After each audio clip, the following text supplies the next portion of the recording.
आणि यानंतरची एक बातमी पिंपरी चिंचवडमधली आहे। पिंपरी चिंचवडमध्ये व्यापाऱ्यावर धारदार शस्त्रानं हल्ला करत 3,80,000 रुपयांची रोकड लुटणाऱ्या टोळीला पिंपरी चिंचवड पोलिसांच्या गुंडाविरोधी पथकानं ताब्यात घेतलंय।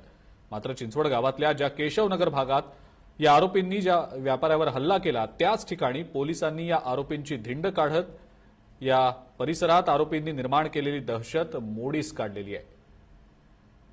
या प्रकरणात गुंडाविरोधी पथकानं आरोपी यश अंधारे, रितेश चव्हाण, रुपेंद्र बैस आणि एका अल्पवयीन मुलाला ताब्यात घेतलंय आणि या सर्वांच्या विरोधात चिंचवड पोलिसात गुन्हा दाखल करण्यात आलेला होता।